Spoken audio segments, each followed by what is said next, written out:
আসসালামু আলাইকুম, সবাইকে আপনার টিচিং একাডেমি থেকে স্বাগত।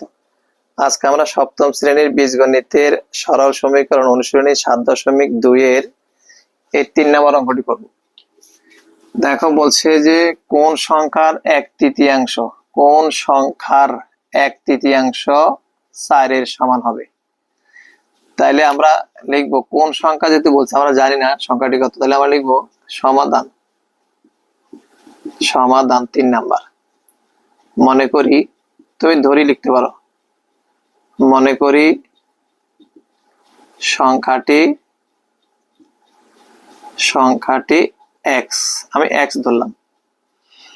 মনে করি সংখ্যাটি এক্স, বলছে যে কোন সংখ্যার, র বলছে, র মানে এর, সংখ্যার তাহলে এক্স এর, সুতরাং এক্স এর 1/3 বলছে 1/3।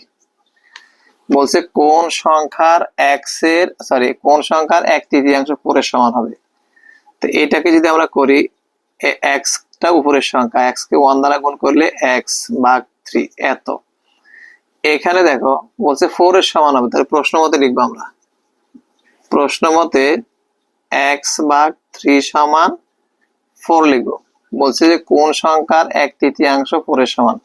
তাহলে আমরা ধরলাম, মনে করলাম যে সংখ্যাটি এক্স, এক্স এর 1/3 1/3, এক্স কে 1 দ্বারা গুণ করলে এক্স বাই 3।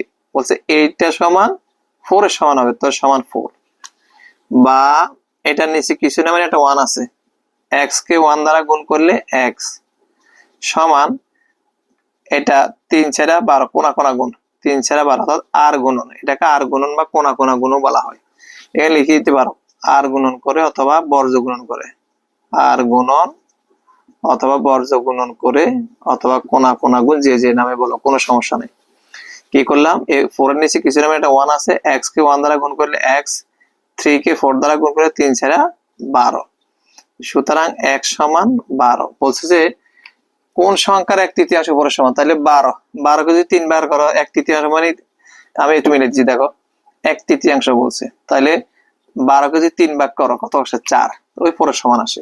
এই কথাটা ওরা জানতে চাই তোমার কাছে। তাহলে আমি লিখব সুতরাং নির্ণেয় সংখ্যাটি 12।